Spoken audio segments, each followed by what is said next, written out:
Quand il n'y a pas de victime, il n'y a pas de victime, il n'y a pas d'escroquerie. Les scientologues, il faut arrêter de les prendre pour des imbéciles. Ce sont des gens responsables, ce sont des gens travailleurs, intégrés dans la société.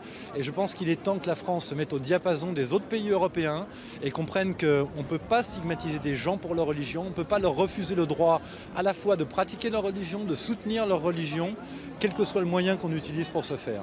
Vous voyez un peu l'absurdité de la situation parce que finalement il n'y avait qu'une seule association qui était partie civile, elle a été déclarée irrecevable.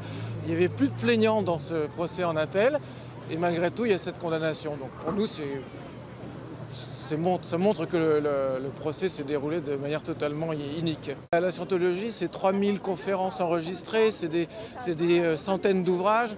Moi, ça fait 36 ans que j'étudie ça, donc voilà, on ne peut pas, comme ça, dans un tribunal, déclarer que... donner un jugement de valeur sur le mouvement. Là, c'est même plus des faits qui sont jugés, c'est carrément notre religion. Voilà. Donc c'est complètement inacceptable. En tant que scientologue, on est déjà considérés comme des gens bizarres ou un peu décalés de la société, ce qui est complètement faux.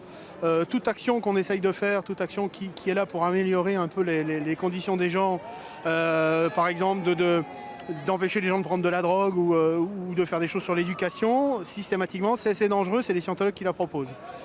Et donc voilà, je suis un peu interloqué avec ce genre d'attitude.